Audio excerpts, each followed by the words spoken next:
Playoffs? Don't talk about playoffs. You kidding me? Playoffs?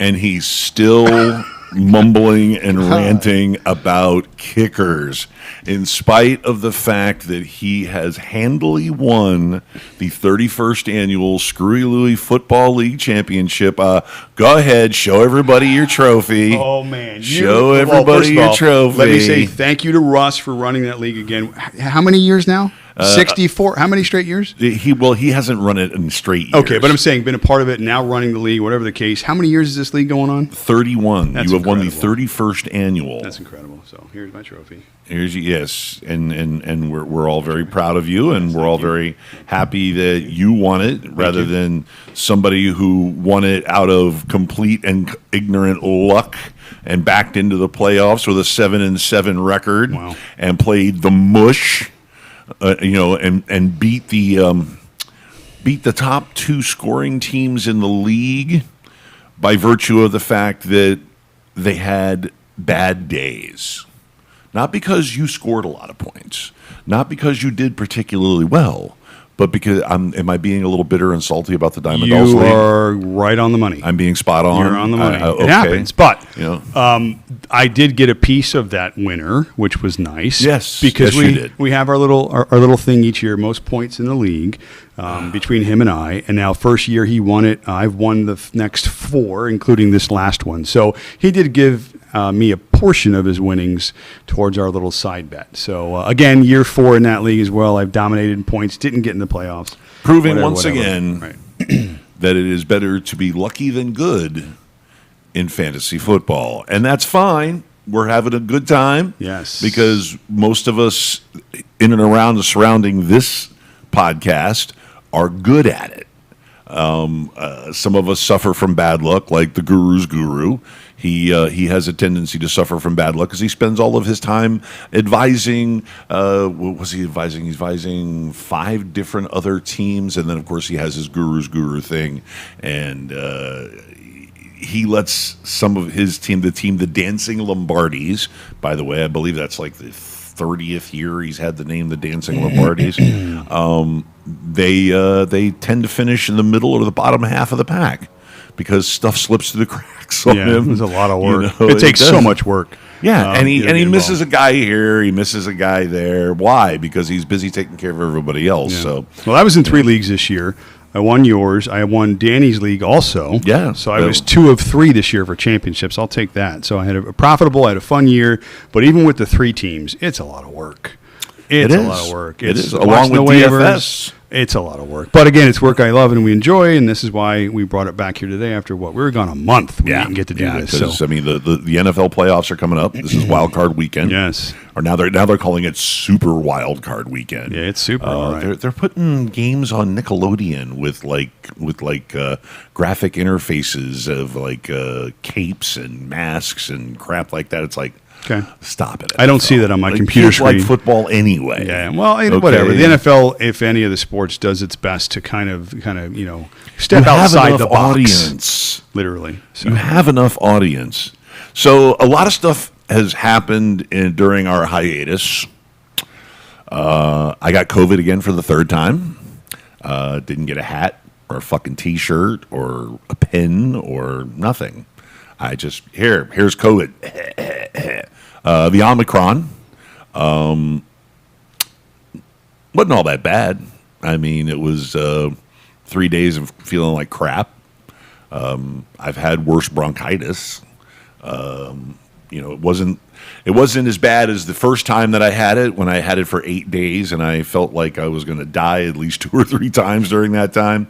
It wasn't as bad. You had it like real early in the whole Very cycle, early. like March April, 2020. March 2020, way early. Yeah, you And brought then- that crap to my house, and then, and neither me nor Russ caught it. Diana just got over her Omicron or whatever. Her it was. Omicron, yeah. She was about a week of crap and not feeling well and all that stuff, but she's feeling healthy now, thank God. Right. And I caught a rebound case in turnaround in March of 2021, last year. I can't believe it's last year. It's January, for Christ's sakes.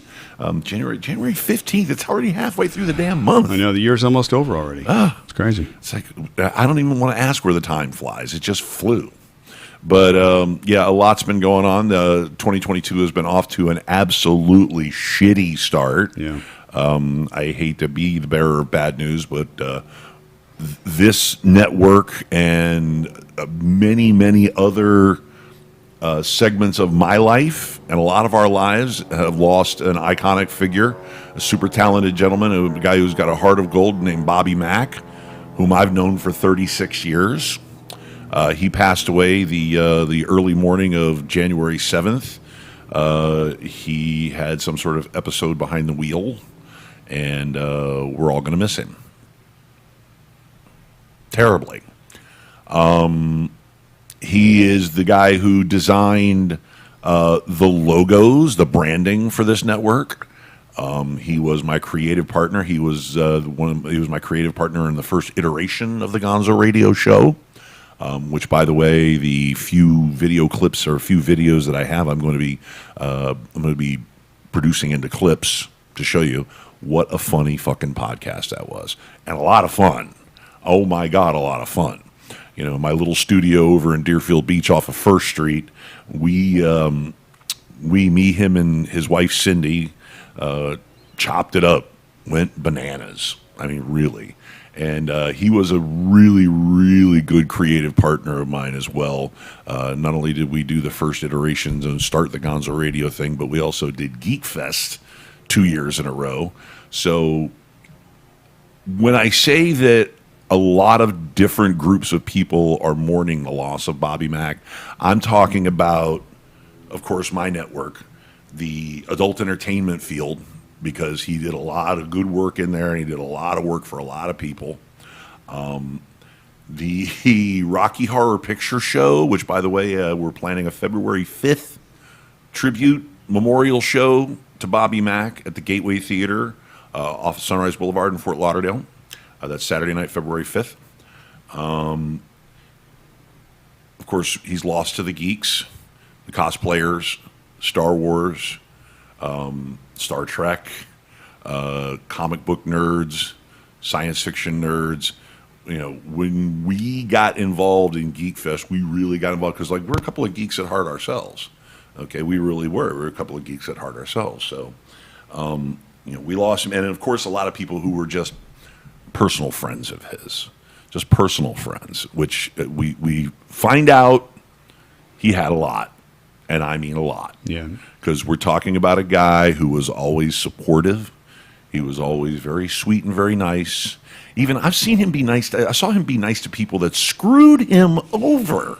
I mean, screwed him out of money, screwed him out of a job opportunity, you know, just screwed him over. Nice. I was like, I know you're half Italian. We invented the vendetta.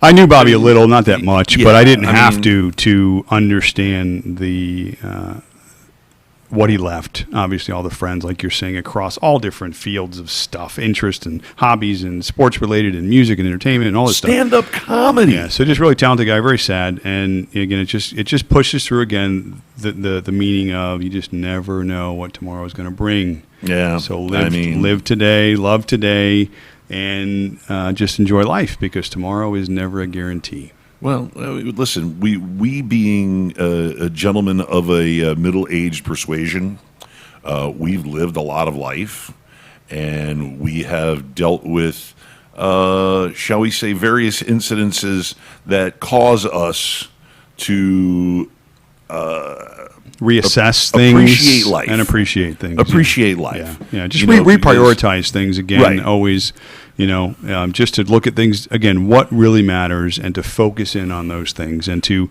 let the other stuff that may or may not affect your lives in a daily way, maybe not affect it so negatively, and just be more the glass is half full as opposed to being half empty. So, because me, I'm a mope. I can be a mope. I can get really negative. I can get really mean. I can, sometimes I just sit here and just fold my arms across my chest. Get out of my yard. People suck. Get out of my yard. People suck. All people suck. Yeah. Now that's a small portion of my attitude, and that's usually after I've taken 3, 4, 5 hits in a row.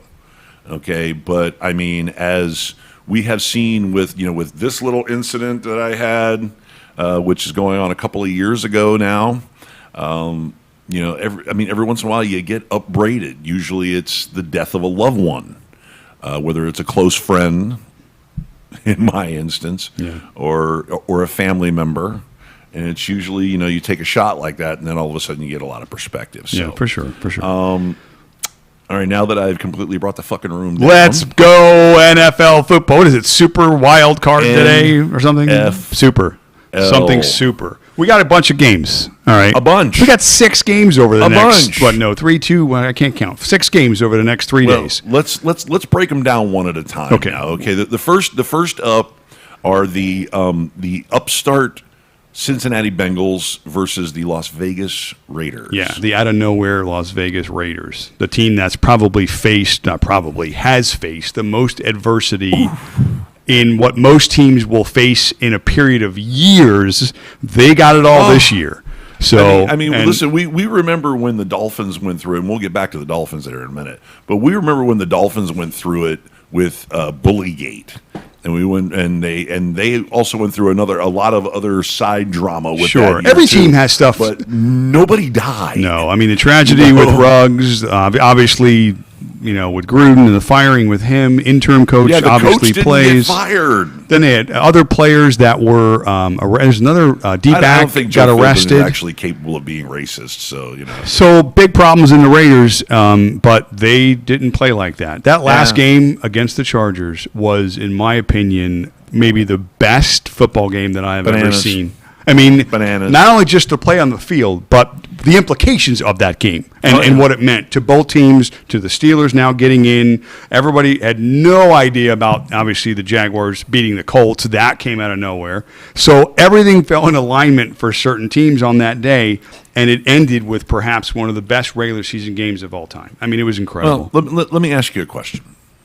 Do you think San Diego, L.A. taking that timeout in overtime changed the Las Vegas mentality? Because they were some of the Las Vegas players were saying that they were going to be content with taking a knee. Their quarterback said that, Derek Carr. The guy who had the play. So if he was on board with it, then apparently I'm guessing the rest of the team was too. And then he goes to the sideline, and he's like, the coach goes, "All right, run it." Yeah, and get 14 yards, and then get for a field goal. It makes no sense at all, and he has gotten crushed for it and will continue to get crushed for it.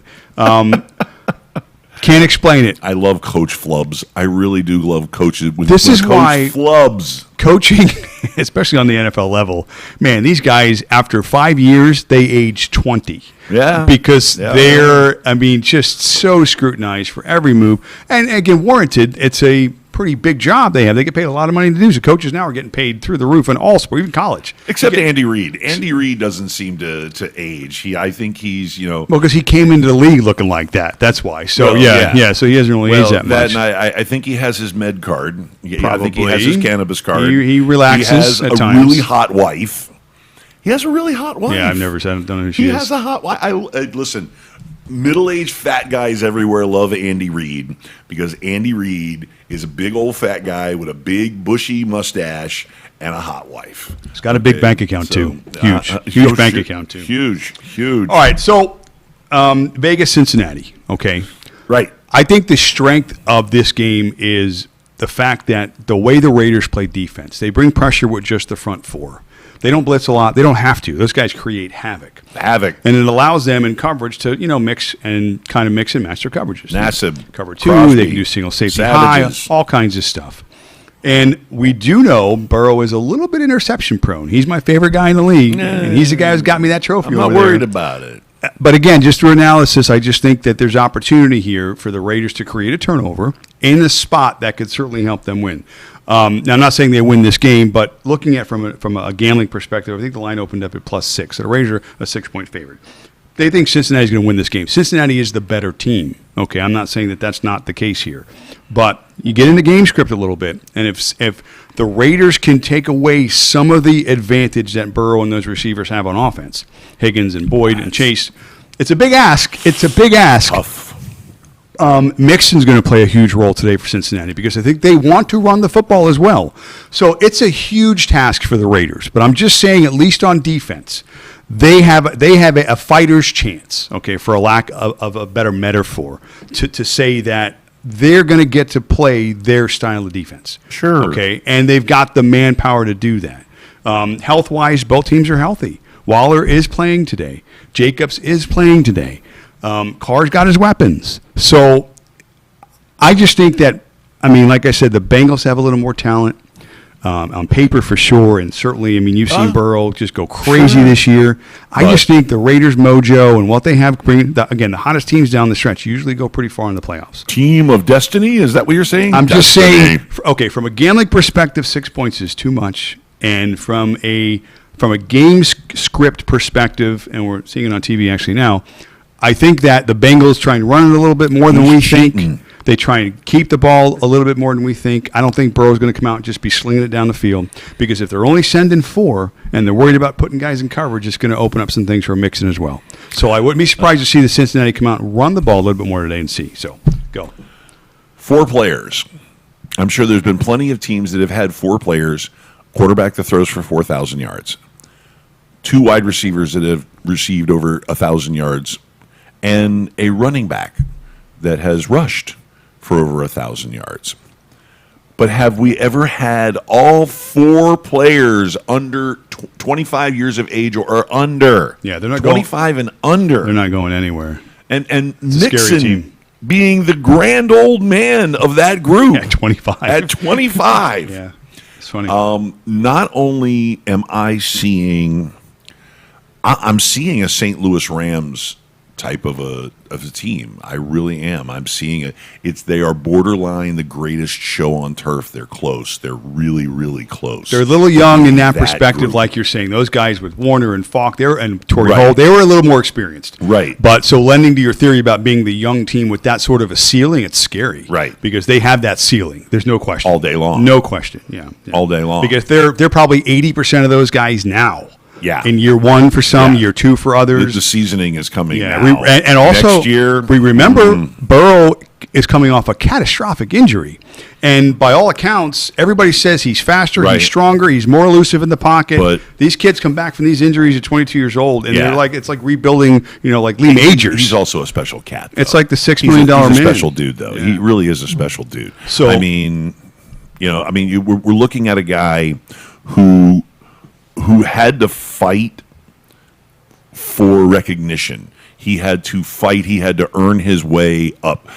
We're talking about he didn't get a chance with Ohio State, so he transferred to LSU. And that's when he ran into Joe Brady as an offensive coordinator and a quarterback coach.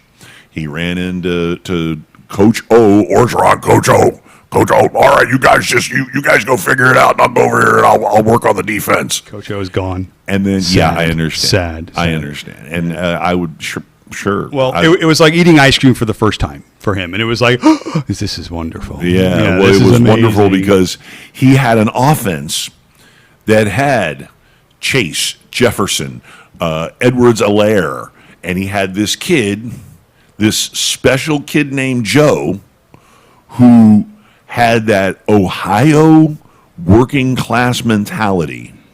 He would show up and just grind. And he knew he was an elite quarterback, but he did not, for some strange reason, the numbers did not align for him until he transferred to LSU and he got his shot. 1 year, boom, done, and just crushed it. Well, it was actually like 2 years. No, but I'm saying his last year in college football, he was on the map because of what he did in that 1 year. Orgeron made the adjustment from having Brady be the 1 year, Joe Brady be the quarterback coach 1 year and then the offensive coordinator. When he became offensive coordinator, boom. We're talking about Jefferson became a sophomore and grew into his cleats. Chase became a superstar. Okay, Edwards-Helaire was like, I can ball. I'm 5'5", but I can ball. I'm an inch taller than the ball boy, but I can ball. And we're also talking about a couple of offensive linemen that are also in the league that are starters and really. I mean, that was a really good offense. It was a really, really good offense. I mean, not to mention, what was it? Randy Moss's son was a tight end there. Was it Randy Moss's kid that was a tight end there? I don't know. I think so. Yeah, I think it was the Thaddeus Moss was the tight end, and I bet you he can catch. He was a contributor. I bet you he can catch the ball. Yeah. Oh my God. Yeah. He was the size of Randy was when Randy was in the pros, but he was a tight end in college. But anyway, well, you have a meeting of the minds, and it was all the timing. And I think what you're seeing is it's going to. I'm telling you right now, the Bengals are going to run them out of the building. They're going to run them out of the building. It might be closer at the end of the game, but the Bengals are going to go up big early, and then that defense, like you said, will assert itself. Okay. After the initial rush, and they'll look up, and all of a sudden it's, holy shit, it's 17-3. That initial rush will get to halftime, and adjustments will be made. And then all of a sudden it'll be 17-10, and then maybe it'll be 24-10, and then 24-17, and then 24-20. And I think that at the end you're going to catch a touchdown in the fourth quarter, and we're looking at 34-20. Going away late. 34-20, strong late, put it away. The Bengals will not be denied. Their defense is no joke. No, they're playing better. No joke. I promised some sabermetrics from each of the games and stuff, so I've got those weird stats. Stat me. I will say this: Cincinnati is 21st in the league, giving up the big play. Now, with the Raiders getting healthy and getting all the horses they back, on defense. So that is the case for them. And Vegas is 9th in terms of giving up the big play, and which means again that lends to what I was saying earlier about them being able to play the sorts of coverages that they want to, which they feel is going to match up the best against those receivers. Okay. And in doing so, that's why they're 9th best. They can do that hopefully consistently. It's a big chore today. So we got another game today: Buffalo and the Patriots and Bill Belichick. I hope they both lose. Maybe they'll tie. Let's talk about Buffalo. Nobody gets to go on. It seems like during the year, you just didn't know who you were going to get. I mean, early on, they opened with a loss to the Steelers. We happened to be in Vegas watching that game, remember? Uh-huh. And then they go on a winning streak, and then they lose a couple of games in a row, and then they win a few games in a row. They end up 11-6 on the year. But the interesting part I went back and looked at is 5 of their 6 losses are against teams that are in the playoffs right now. Their only win is against the Patriots. Now, they play the Patriots twice down the stretch, beat them once in that awful weather game where I think there was about 11 yards total for both teams, but the Bills won. The Patriots won that game.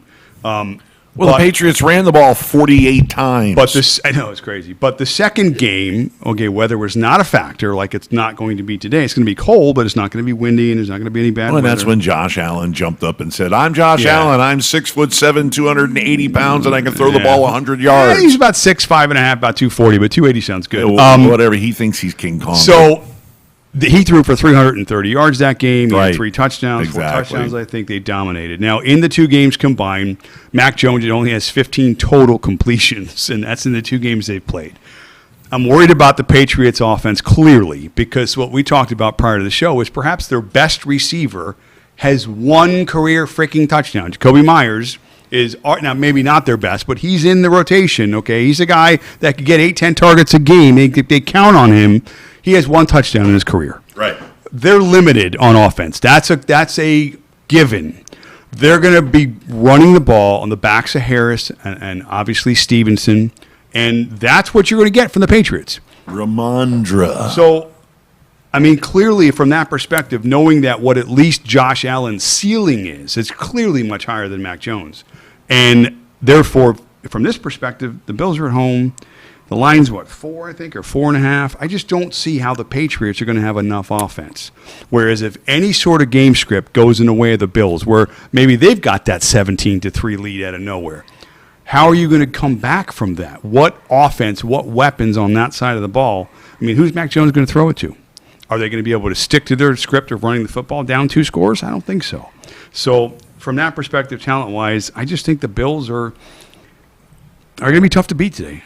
All so, right. You go. All right. Are you ready for this? Minus 12 wind chill tonight in that game. Game time temperature's 8 degrees. AFC East guy. Yeah. Okay, AFC East guy. I have lived 3/4 of my life hating these organizations through the various generations of players. Okay? From Joe Ferguson, from way back.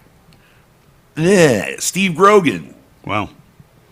Jim Plunkett. I loved Grogan's I football sat cards. when I was a kid. I watched Jim Plunkett get his brains beat out in the Orange Bowl, and the Dolphins smoked him 52-0. I watched that. I laughed every time. They must have sacked him 11 times. And in 72, 73, they didn't count sacks. That was just quarterback tackles. So, the Belichick era. What has been the mantra for the Belichick era? Okay, take away the thing that you like to do best. Take away your favorite thing. What is it that they like to do best? Throw to Diggs, throw to Knox, throw little slants to Gabriel and all of those guys, or Gabriel Davis and all of those guys. Okay, take them away and then make them run. And I'm not disagreeing with your analysis that Buffalo can win this, and Buffalo can win this handily. Okay, but we saw in the first matchup where, like I said, the Patriots ran the ball like 48 times and passed 3 times, 3 attempts. Okay, also, Belichick knows his limitations. I'm not exposing my rookie quarterback to this defense. Right. Because let's give credit on the flip side to Sean McDermott and defensive coordinator Leslie Frazier. For sure. They have turned this Buffalo Bills defensive unit into the number 1 ranked scoring defense in the NFL. Period. They make you make mistakes. Right. And when the field shrinks, suddenly it seems like they've got 12, 13, 14 guys on the field because they have nothing but fast guys back there. You know, it seemed like from their perspective, Tre'Davious White. It seemed like the last few weeks, Singletary was a big factor where he hadn't been, prior to that. If the Bills can create a little more balance from that perspective, because which they have in the last 2 weeks, the last 2 weeks of the season, they emphasized the run, which you would hope was going to carry forward in this game. I see this game going under the total too. Overall, I don't see a lot of production coming out of this game. Again, the frozen tundra game. Well, certainly it's going to be cold, but certainly from the Patriots' perspective, is obviously like you said, they want to run the football. They want to be able to hopefully control the clock and not force turnovers, which means it's going to be close to the vest. Both defenses are going to play similar styles today. So which coach do you rely on when you got to coach a playoff game that is close to the vest? I understand. Once again, Belichick's name, you can't. The same way with, as we just heard the Guru's Guru in the pre-show with prep, you can't bet against Brady in the playoffs. Right. Do you bet against Belichick in the playoffs? Belichick's lost with Brady, so I guess in spots you have to find him. Yeah, but I will say this. this. You're in the playoffs every year for 20 years, you're going to lose a couple of times. Maybe that's why that line is only 4 or 5. Yeah. And that's why because talent-wise, guys are scared too. Well, I'm just saying talent-wise, maybe that line should be 7, but maybe Belichick's worth a point or 2. I mean, that's very likely. You know, there's a Tony and an Alphonse, and he go, I'm not betting against Belichick. No way. I'm on, so. But anyway, so I think, again, talent-wise, it's clearly Buffalo because New England's going to be limited, but you got some X factors. You got Belichick. You got an offense that does run the ball well. And, again, the Buffaloes, in terms of the competition that they face this year in tougher games, they're 1-6. Who's coffee cake betting on? That's what I want to know. Yeah, let's find out. Put Mush. He's in the batch room. Just go whatever he's not betting. So, anyway, that's that game. Let's save my Steelers for last because we won't have Why? to spend much time. No. We won't have to spend much time on that game. No, well, that's tomorrow's action, though. We got 2 today, 4:30 and 8 o'clock. I know we got. I'm just trying to in my mind go what's next. And then tomorrow, Philly, Tampa. tomorrow, 1 o'clock. 1 o'clock. That's the first game. That's going to be the big fun. Here's what I heard. love This is a spin on that. Now, I'm not sure I agree with it, but this is what I heard. Of all the games this weekend, that Sunday 1 o'clock spot has the least amount of value. Okay. Now, maybe they're assessing it from advertising, from viewership, certainly, other things like that. But it certainly isn't tonight's 8 o'clock game, and it certainly isn't the Monday night game. So, Tom Brady, they put him at the 1 o'clock Sunday game, where, again, Prime time. not really, kind of the opposite of that. So, that's my point, is that it's opposite of, that's the least important game, is that Sunday 1 o'clock spot. And that's where Tampa's playing. And again, the line is 8.5. Maybe they figure it's not going to be competitive. I don't know if the Eagles are going to win this game, okay? And if I was forced to pick a team and say, well, who's going to win, I would ask for points. I'm getting 8.5 points, okay? Wow. It's a lot of points. A lot. Here's the thing about some other factors besides the obvious, okay? Let's talk about Fournette coming back.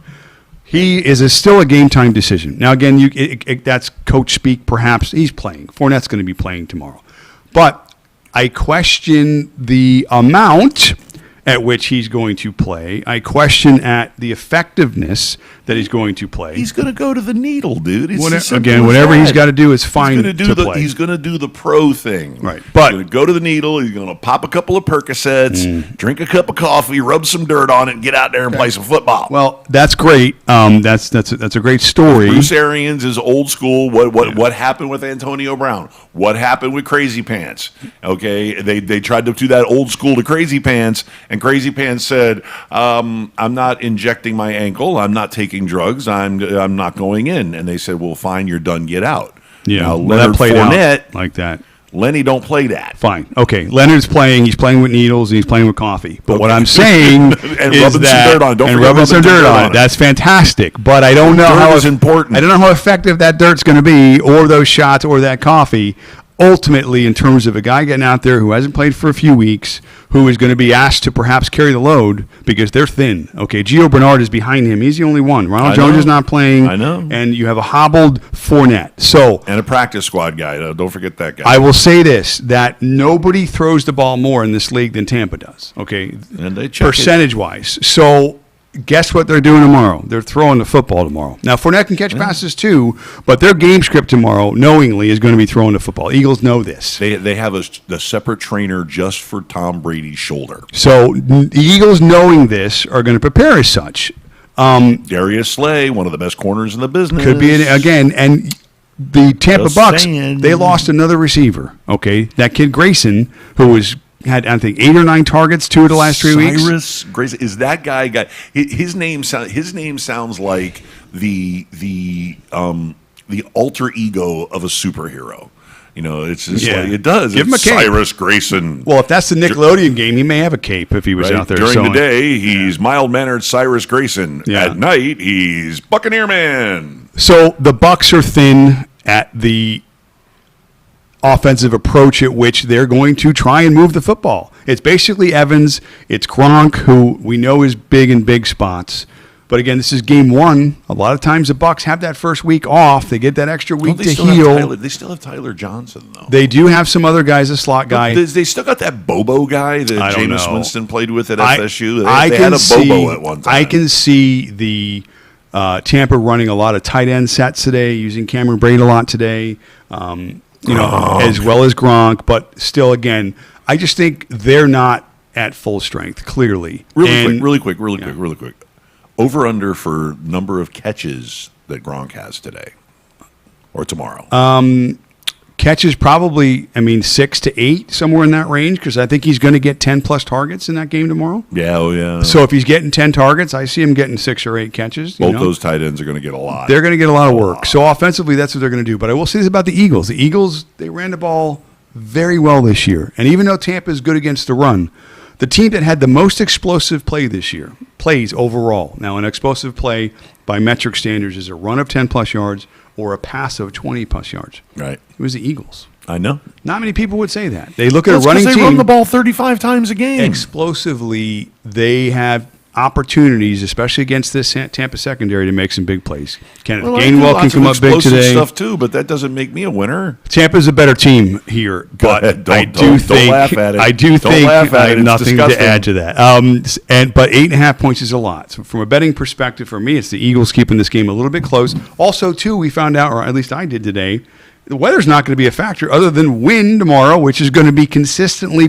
20-mile-an-hour plus. Right. So that's an issue for a guy who's 45 throwing the football. Again, not a knock on Tommy. He can still sling the rock. Oh, yeah. But when you start putting all these little chinks in the armor, maybe it's not the same team, at least what you perceive it to be, especially what the line suggests. So Well- a little too much for me. Here's a guy. You know me. I like to talk about the guys in the trenches. I like to talk about the big guys, especially the defensive tackles. Fletcher Cox is probably the most. I mean, other than Chris Jones and that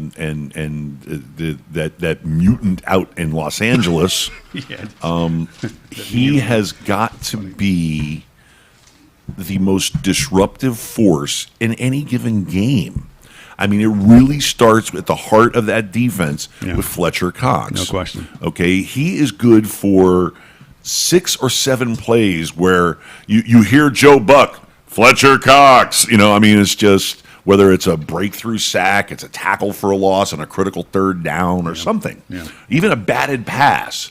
He's a madman. So look for Fletcher Cox to step up and make his presence felt. This is a big game for the Eagles, and probably nobody thought that they would be where they are right now. Right. Now, through obviously the season, they've played very well. They've earned the right to be here, but they're a little bit limited on offense too, in a way, like we talked about the Patriots. But what helps them is that they do it so well that even against Tampa's strength, which is stopping the run, I still think even if the Eagles are 3 yards in a cloud of dust, they're going to have opportunities where they're going to make that big play because they've done it all year. So, and in a game like this where defense is maybe more important than the offenses and there's maybe a little bit less scoring, that keeps the Eagles in the game longer. And it allows them to maybe get that big play in a spot or create a turnover in the win that changes the game script. And in the fourth quarter, you have a football game. Well, I can see that happen. But let me take you back to the Buccaneers' defensive side of the ball where they're getting some guys back. And they're, yeah. Okay, but they're getting Barrett back. And once again, we're down in the trenches. And Ndamukong Suh and Vita Vea. Vita Vea. Whatever you're saying, I get Benjamin. it. Yeah.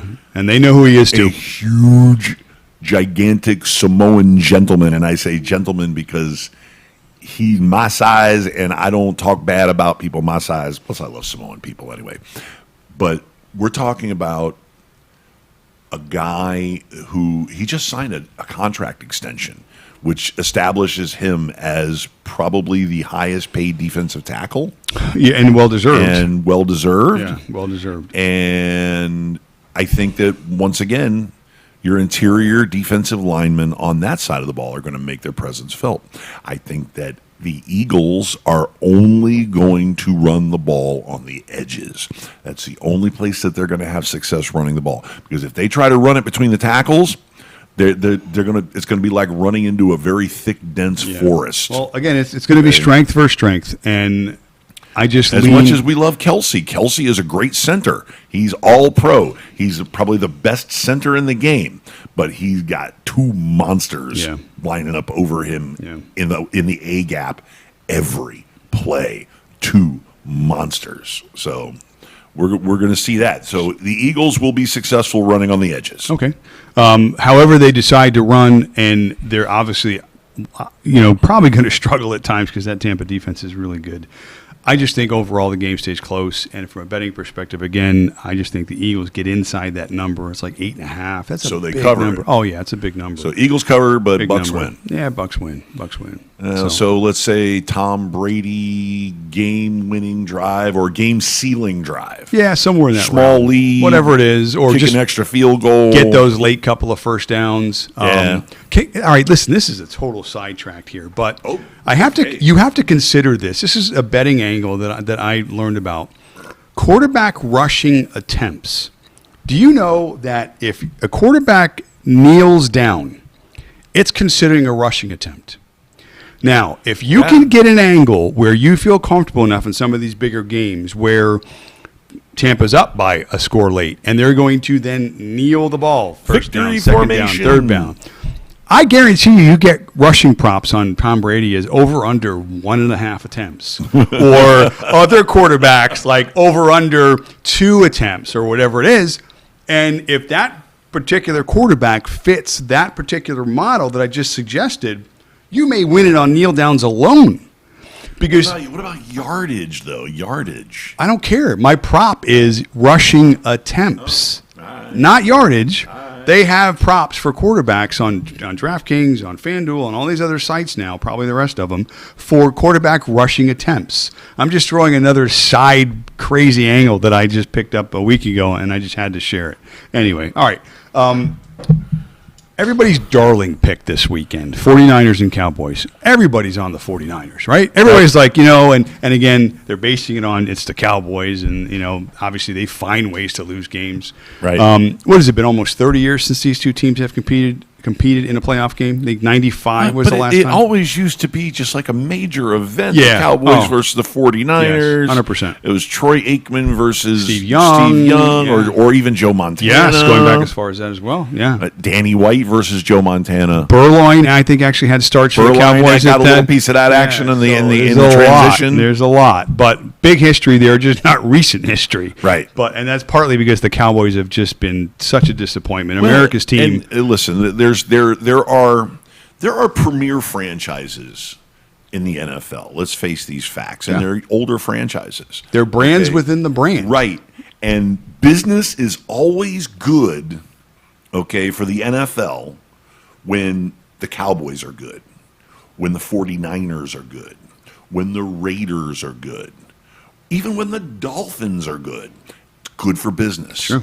Also, let's count the Chicago Bears because You just mentioned 4 of the worst teams over the last 20 years, though. Screw. I'm just saying. Not even putting the Dolphins in there, although I should. And let's not actually. forget the 2 major markets on each coast, New York and Los Angeles. Yeah, New York's been terrible, Okay, too. right. Yeah. Everybody in New York has been horrible for the Yeah. last 10 years. And Los Angeles is just getting reestablished.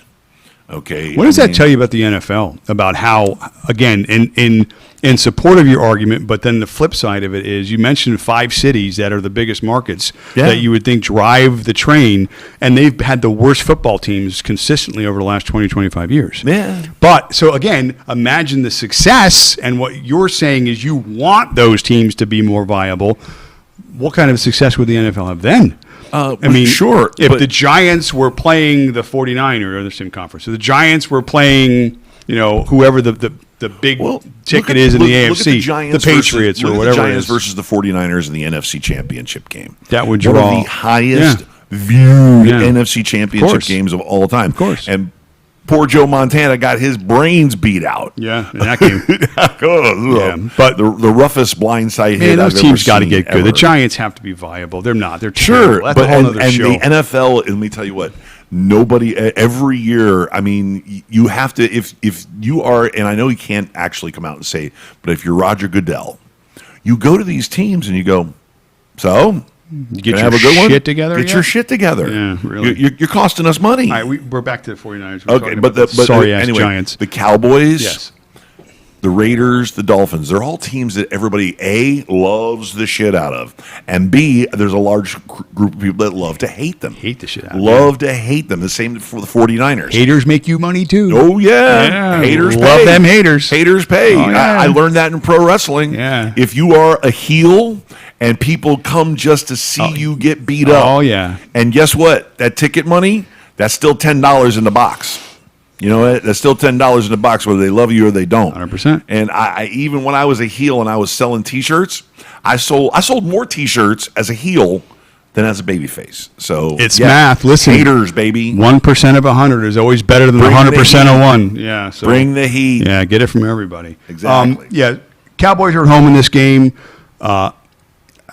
I'm just not sure. Again, I don't want to be the guy that, again, the darling pick here is the Niners. And I think it's, again, because people are thinking the Cowboys are going to find a way to lose.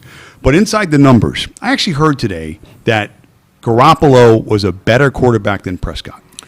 Oh, that's just nonsense. Yeah, I'm not buying That's on just- that either. Let me before you go into your analysis. Okay, let me tell you, Cowboys run them out of the building. Oh boy. Okay, there you go. Cowboys All blow right, them out. that's fair. Give me Cowboys 31, 49ers 20. Wow, then 31-20. Then Run them out of the Then building. you're not going to like the numbers because here. Okay. Now again, Yeah, I'm you not go saying ahead. I don't agree with you, but let me tell you what the chop down my numbers are tree. saying. Cowboys are 6-5 against the teams that are not in their division. I just want to see Stephen A. Smith pissed off on Monday. That's all. So I when they're want. not playing those lovely Giants, who we just somewhat covered, they're not playing whatever the Redskins are, which I think in a week they're going to be different than that Washington football team, and the Eagles, who are a playoff team. You said Redskins. So and the Eagles, who are there a playoff goes our team. Native American demographic. Oh boy, we're screwed now. So they're 6-5 against the rest of the league. So strength of schedule, it's a factor. You can determine that is important or not. I kind of think it matters because that's again, if you're saying big game and that's your knock against the Cowboys is how they're going to perform in a big game. Well, some of the bigger games this year they didn't perform too well. So more importantly, the Niners are 6th in the league yards per play. That's pretty good. Sure. Okay, that's impressive. Shanahan's still a genius. And they're number 1 in terms of average yards per play. So in terms of efficiency versus yards per play, I wouldn't ever look at the Niners offense and think, wow, Garoppolo and, again, the myriad of running backs they've had, which Eli Mitchell is playing. That's huge. He's going to be now he's not on the injured list. And as a matter of fact, I don't think they have anybody on the injured list. So they're healthy. Right, but wait. Now, since we're talking about this, let's take a moment to appreciate Deebo Samuel. Can we do that? Sure. In this era where we are now starting to see wide receivers cross over and carry the ball 10, 12, 15 times a game. Yep. Cordell Patterson, another one from Atlanta. Cordero. It's not Cordell. I said Cordell. Cordero. Him too, yeah. Cordero Patterson. It's Patterson being to chief me. amongst the. Yeah. But Deebo Samuel is an outright savage. Yeah, it's really running the football. Really good. I mean, and now we see as we line him up in the I formation and he gets carries, he looks like a running back, like a legit, 6'1". Yeah, just so talented. 225 pound, Yeah. jacked monster.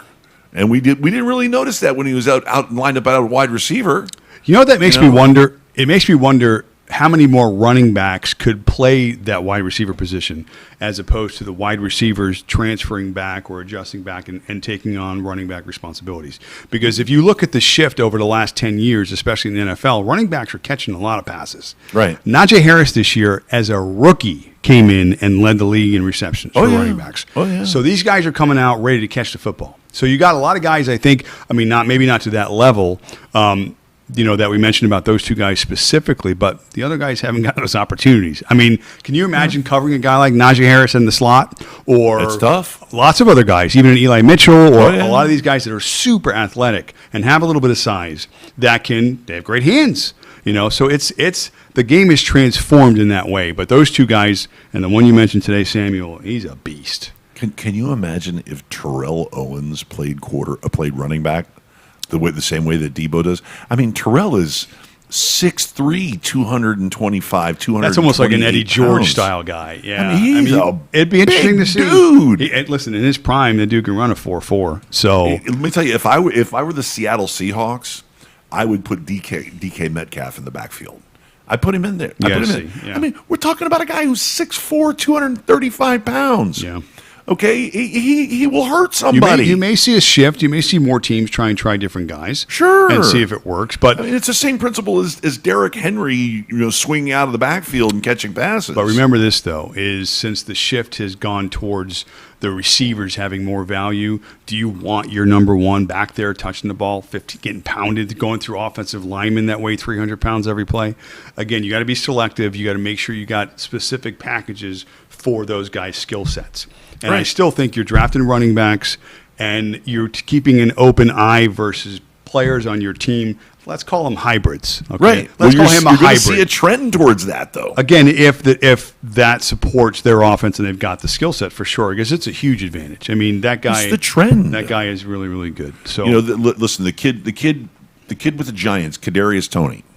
Okay, they lined him up in the backfield a couple of times. Yeah. And he had a couple of nice carries. Yeah. But they didn't run him between the tackles. You're not going to run a guy who's 5'10", 190 pounds between tackles. No, but the guys you're You know? mentioning are not those guys. They're Right. the guys that are big enough They're to big boys. They're bigger than the running backs that are Big doing it now. dudes. So it's just certain teams I feel are going to keep their ones where they should be ones, and then hopefully have hybrid type players that I don't want to say are more expendable, but are that's what they are. That's what their role is. They play the running back position. They wide receivers at times, tight ends, who knows? Whatever their specific skill set provides for them, that's what coaches like a Shanahan, that's what coaches like Quinn, other guys are going to be creative enough to mold the offense in that way.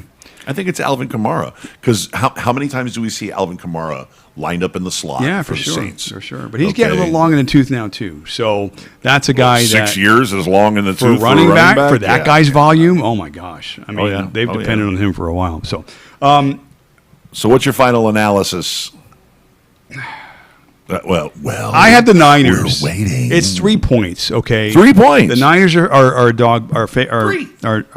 the Cowboys are favored by 3.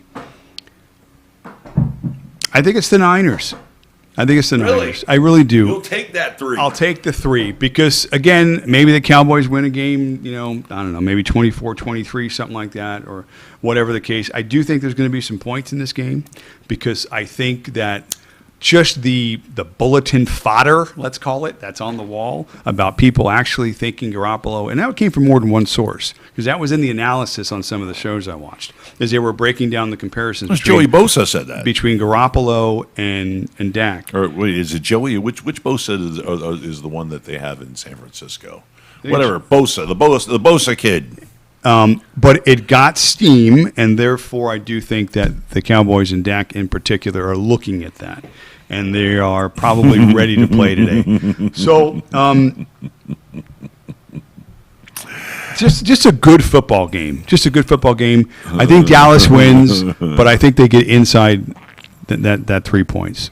So, I don't know. I think that 27-26. I think that the Dallas defense is tailor-made to slow down the San Francisco offense because you have, and I'm going to say it right now, DPOY. Wow. The DPOY on one side and Randy Gregory on the other side. They're really good, those two. Okay, and they're both on fire right now. Yeah, Micah Parsons right now, watching him play, the way he goes side to side, is as good as anybody that I've ever seen. And the dude's a rookie. It's scary good. I mean, that could be the best player in the first round of the draft last year. And what was he? He was 16? 12? No, 13. 13, wasn't it? 12 or 13? 12, I think it was. The Cowboys actually moved up to 12. Yeah. And there are 11 other teams that are going, wow. son of a bitch. That just emphasizes what we argue even in fantasy sports is take the freaking best player available. Don't fill a need. Don't take a guard from Ohio, because his shuttle is better than everybody else's or he's projected to be this when you're looking at an impact player like a Micah Parsons. Yeah, definitely teams missed on him. So anyway, are you sure you want to talk about Pittsburgh and Kansas City? I mean, it's don't we also have Arizona and L.A.? We got one more after that. But Pittsburgh, Kansas City, do you think it's going to be a massacre? No. How about this? As much as I'm portraying and I want to talk about it. You have been the mopiest Pittsburgh Steeler fan I have ever seen.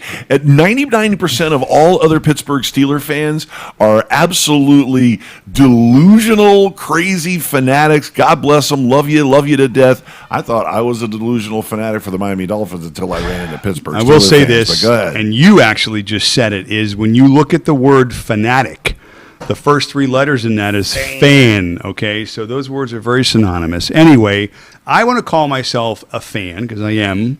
I have a room in my home dedicated to that team that I love so much. But I'm also a realist, okay? And my common theme all year, which is very evident, is that we struggle to move the football. And we do so largely in part, I'm not even going to say largely in part because of what you think. I'm going to say Ben, although he is a huge part, but mostly in part because of the inaptitude of our offensive line. Okay, that has not changed all year long. We came in weak. Then we had injuries, then we had COVID, then we had guys that just couldn't play, and we are at the playoffs now because of a lot of things, not necessarily because our offense provided for us. They're going into one of the most hostile environments of all of sports today, okay? Playing They're rated down in the Miami Dolphins offensive line area. worse. They came in this year ranked dead last. The Dolphins were second to last, okay? So whatever that's worth to you. Hasn't changed, okay? So God, at least we're not as bad as the Pittsburgh. yeah, offensive and who would have line. ever said that? But that's what we said coming into the season. That's what's happened during the season. That's where we are now. Ben Roethlisberger gets rid of the ball on average a half a second faster than the rest of the league. Is it because he's so quick? No, it's because he'll die if he doesn't, okay? So that means that defenses know you can't push the ball down the field. I will say this, when given opportunities, the Steelers do lead the league in go routes. You know what a go route is? I get the ball, you go, I throw it to you. They're mostly sideline patterns that just run down the field, and they rely upon either Claypool making a play or Deontay Johnson making a play or whoever else is running these particular routes. And those are very low percentage plays. But they're going to have to hit them today. They're going to have to make that happen in order for them to stay anywhere competitive in this football game. Juju Smith-Schuster, whatever the hyphen is. He is better than a 50-50 chance to play. He's practiced He's all week. leaning towards, they said he's going to play. Tomlin said he's going to play.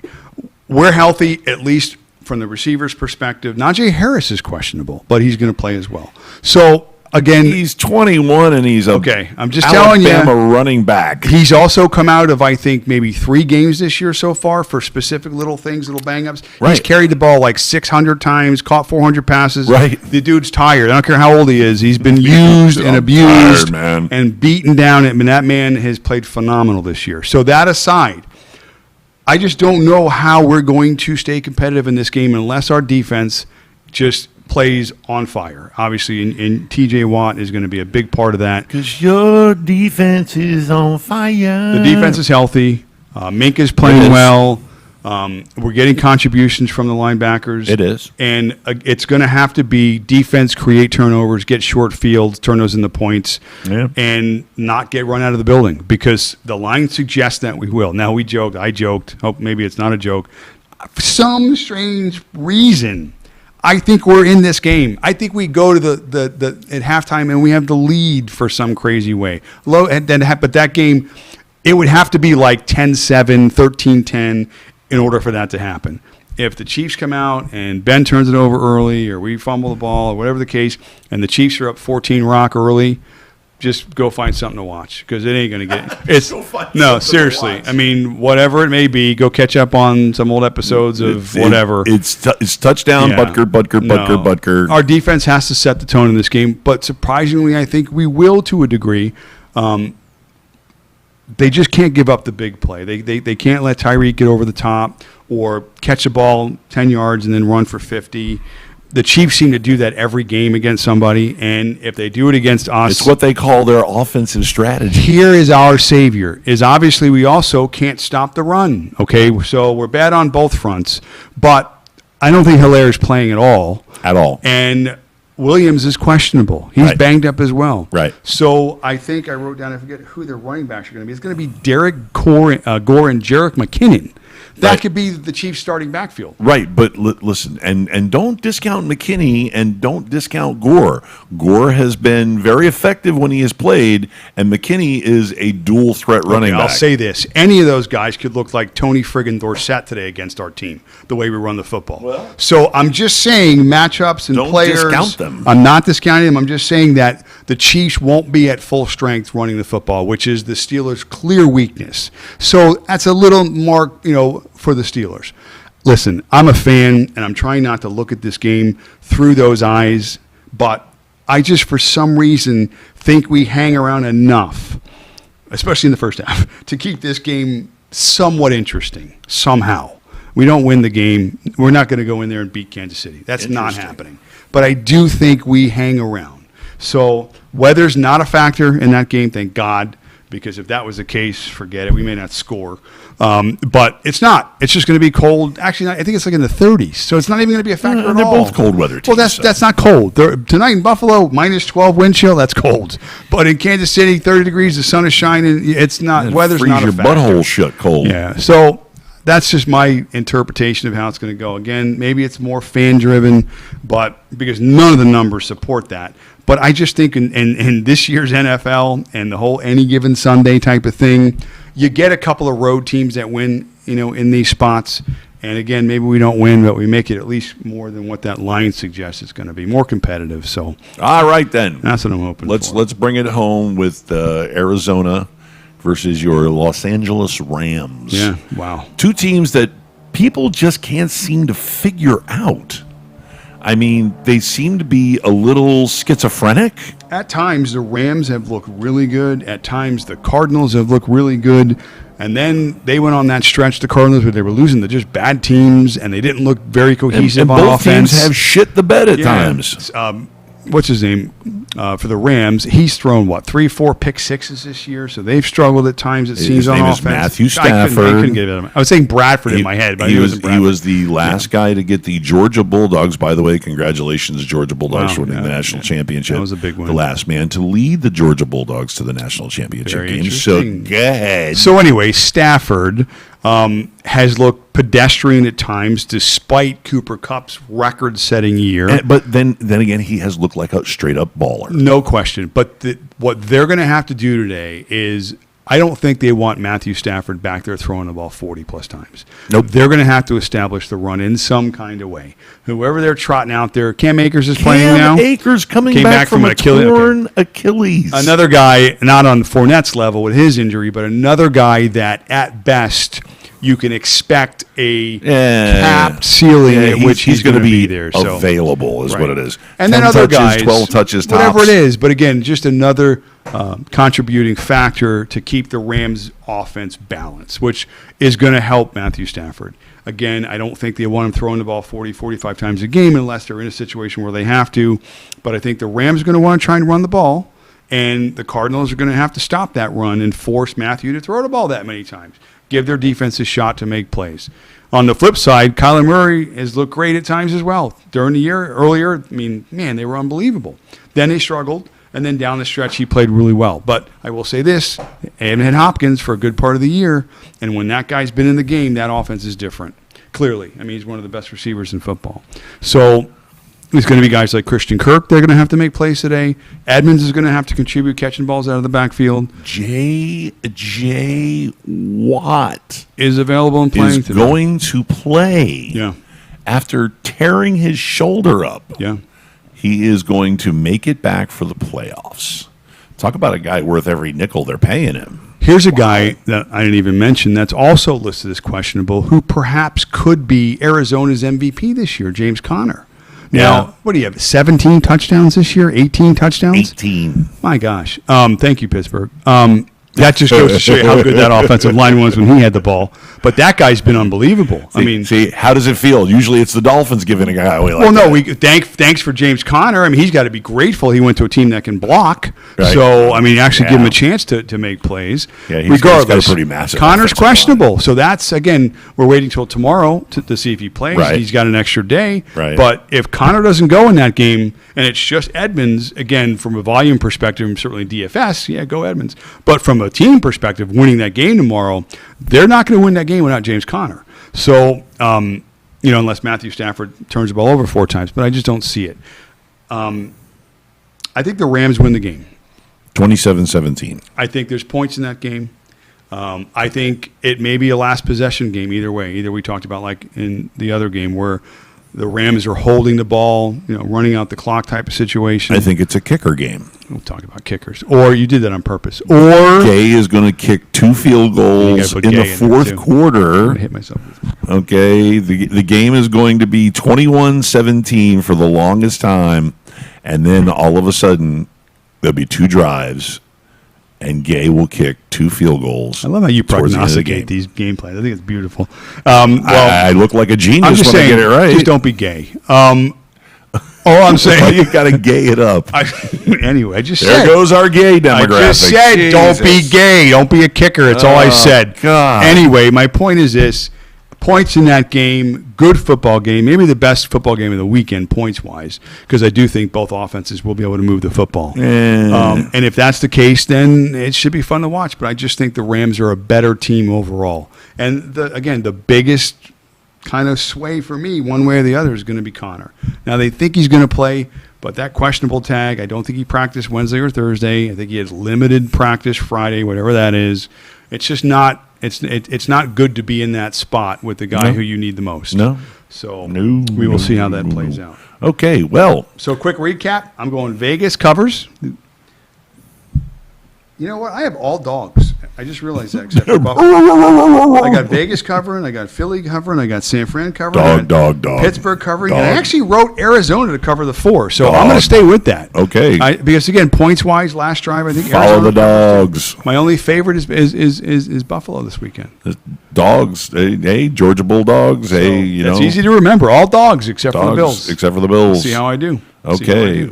Well, okay. Well, first of all, let me get a couple of shout-outs out there. First of all, my buddy Mike Sharkey, who is suffering from the vid. He's got the COVID. Mikey, He's got a bad case of it. It's nasty. And the weather ain't about to get much better up there in the Philadelphia area, but feel better. He's a huge Bills fan, so I hope for his sake that you're right about the Bills. Yeah. Big shout-out to Stefan Mazzella, chilling up there in Franklin, Tennessee. They're about to catch a snow bomb as well. Big shout-outs to you guys. To Harrison Thelonious Mole hanging out over in Israel. I know he's at least watching the replay of this. Very nice, a guys. big shout-out to everybody, you guys. too. Thanks for watching. Thanks for tuning in. Can we get to the therapeutic part of the show now? Yeah, go. So, about the Miami Dolphins. What a friggin' soap opera.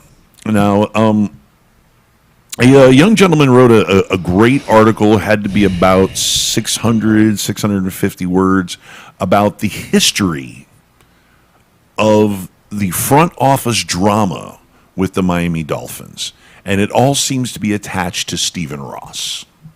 Okay, ever since Stephen Ross took over the team, there has been nothing but drama in the front office. When H. Wayne Huizenga owned the team, he had stability.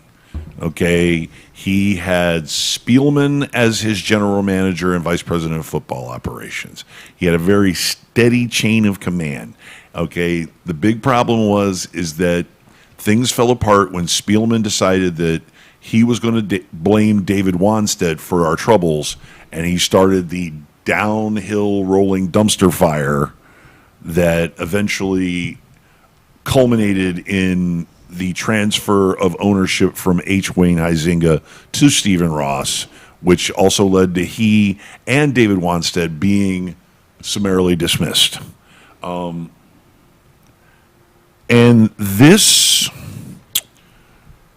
by the way, Eddie Martinez, Eduardo Martinez, great credit for showing the timeline, showing the dynamic of how things played out and deteriorated. Okay, Stephen Ross is the victim of listening to his people. Okay, even though he takes ownership. Okay, and he's in the real estate game. I know I'm in the real estate game. You're in the real estate game. Okay, and I'm seeing this dynamic. The broker, the main broker, will take the heat. Okay, you screw up a contract. You screw up a showing. Well, who else is the owner supposed to blame when his business doesn't go right? Right. You don't blame the guy who's sitting in the warehouse. Right. It's not the warehouse guy's fault. Right. Yeah, You're definitely the one signing the checks. Right. But the problem is, and it's as with every NFL teams, there's a hierarchy of advisors. And the problem is that the advisors are playing him. They're playing him. He's getting played. He's getting played by his people, the people that are whispering in his ear. Okay, we all thought he made a really good choice when he started listening to Carl Peterson, formerly of the San Francisco 49ers and the Kansas City Chiefs. Carl has a great track record. He's got Super Bowl rings. Okay, great track record. Okay, Carl started advising him to get football people. Carl even went so far as to advise him to hire Bill Parcells. And Bill took over with the idea, or no, excuse me, Carl Peterson actually didn't advise him. It was that was Wayne Huizenga that hired Bill Parcells. Peterson advised him to hire Tannenbaum, Mike Tannenbaum, football guy, had success in New York, wasn't terrible, and he was a dumpster fire in Miami. Oh, let's throw a whole bunch of money at free agents and bring in top flight guys. And it was a disaster. His drafts sucked. He was horrible on draft day. It was a mess. And it just deteriorated from there. Okay, the Parcells Ireland debacle into the Tannenbaum debacle, and now here we are. Whew. Okay, here we are. Chris Greer takes over in 2016. All the while, laying back in the weeds, in the background was Chris Greer. Okay, Watching, yeah, doing his little job. Oh, I'm in the scouting department. You would think learning. I'm in player personnel. Yeah, you're in learning, but he was also learning how to play the boss, and he has learned how to play the boss. We have run into a situation where Brian Flores, whom I have come on this show and said a million times, great coach. He is. He's a great coach. His track record just he took an absolute mess of a team with just about nobody on it to a 5-11 record when everybody thought they were going to go 0-16. He did not tank for Tua. He didn't want to hear that mess. He's a straight up no nonsense dude. I agree. Okay, and then you win 7 of 8 coming down the stretch, right? 8 of 9 essentially, right? And you lose your job. That's it, like you're saying, only because of a philosophical difference. Listen, the thing that contributed to him losing his job was he got sick of the bullshit halfway through the season. No question. You saw it in his press conferences, on his face. It was like he had a noose around his neck. That's maybe bad. But in terms of just, please don't leave us black people. We love black people. That's not what I meant. Why? But strangling him. You are such an awkward white man. Strangling him so that he doesn't have an opportunity to be the coach that he is. He stopped talking to his staff at Thanksgiving. Stop. No, I'm done. I'm done with your shit. I'm done with it. He saw what was happening in the front office. He saw how, and this is after they had won a couple of games, after the 7-game losing streak. Yeah. They had won a couple of games. He was still being blamed for their woes. Yeah. Okay. So he got blindsided, or he got submarined by the front office, by Chris Greer. Okay. Let's remember Chris Greer was responsible for hiring Adam Gase. Mm-hmm. Okay. Let's remember that Chris Greer has presided over all the drafts since 2016. And before that, I think he had one good draft in there, right? I think maybe he's got a lot of good players that he's gotten out of the Christian Wilkins, to name a few. But the point is he also had Charles Harris, who actually turned out to be a pretty good player, but it took him 5 years to get his feet under him. But the point is that Chris Greer learned how to play the boss. He learned how to buddy up to the boss. What would have happened if the Dolphins had made the playoffs? Would they have still fired Flores after? It would have been. Listen, it would have been. Don't count on the fact of what it would feel like, because it would have been uglier and harder to defend. Oh my God! But do you still think it would have happened? Let's say they get to the playoffs and lose to whoever, because they would have been on the road. Right. They would have been a dog. They would have not been expected to win. Let's say they would have had to go to Cincinnati because the Raiders ended up being the last team in. So they would have had to go to Cincinnati. They open up as an 8-point dog, and they lose the game by a touchdown. Right. Does he keep his job, or does he get fired? Well, okay. Because I think they still fire him with a loss. They still fire him. With a loss. They still fire him because the plan was already in place. Right. Well, the plan was already in place, but he came out, okay, after intimating that he needs more control over the personnel. He needs more control over the game plan. Right. Okay. And the front office didn't think so because the one thing he was bad at was hiring offensive assistants. Okay, he was not good at hiring offensive assistant coaches. He wasn't good at hiring offensive coordinators. Well, but that's where the relationship with your general manager makes a difference, Right? Because they're the ones that have the experience and the ability, but there was zero communication and zero effort to kind of not just get Zero that right, collaboration. to repair the relationship. What's best for the team, Right. and the coach is the Right. easy one to go. And, so, and that's the what real happened. bickering started with the pick of Tua. And the problem is that he was standing there in the draft room, Screaming in the war Herbert. room, Screaming Herbert. talking about how he wanted Herbert. And Ross wasn't having it. Ross wanted Tua. And Greer wanted whatever Ross wanted. So they made a concession. They said, okay, listen, we're going to pick Tua, but you can pick the 18, you can pick the 30. Because they had 5, 18, and 30. So he's like, all right, I want an offensive lineman. Well, here's your 3 premier offensive tackles to choose from. And Flores chose Jackson. Austin Jackson's his boy. And then he came back at 30 and he said, oh, we want speed. I don't care who it is. I don't care if it's a wide receiver or defensive back. and I want a obviously- guy that can run 4.3. And you And got it's him. Noah Igbenogany, Yeah. who at the time, he rated at a bottom end 1. Yeah. Okay, he was a premier SEC cover corner, man cover corner. Okay, which didn't really translate to the NFL. No. You would think you would, playing against a lot of NFL talent in the NFC, Yeah. in the SEC, but Yeah. it just didn't pan out. And yet, who knows? It's Right. the 3rd year for the kid. Right, corners take a little time. Right. That's a tough position. Nobody especially heard, in today's nobody heard of NFL. Darius Slay until year 4. Listen, when Saban can come out from the college perspective and say that defenses can't stop anybody anymore, it's advantage offense right out of the gate, Right. on every level. Right. So it does take a little time, I think, for the defense to adjust, and those guys can get better. So Not only he could that, still but get better. Igbenogany he wasn't a systemic fit. Right. He's not really a big So- kid either, is he? No, not really. Yeah. But what you had is they made concessions, and that was the last time that they worked together like that and made concessions. Because after that, Flores decided that he wasn't going to do anything to accommodate this kid. He wasn't.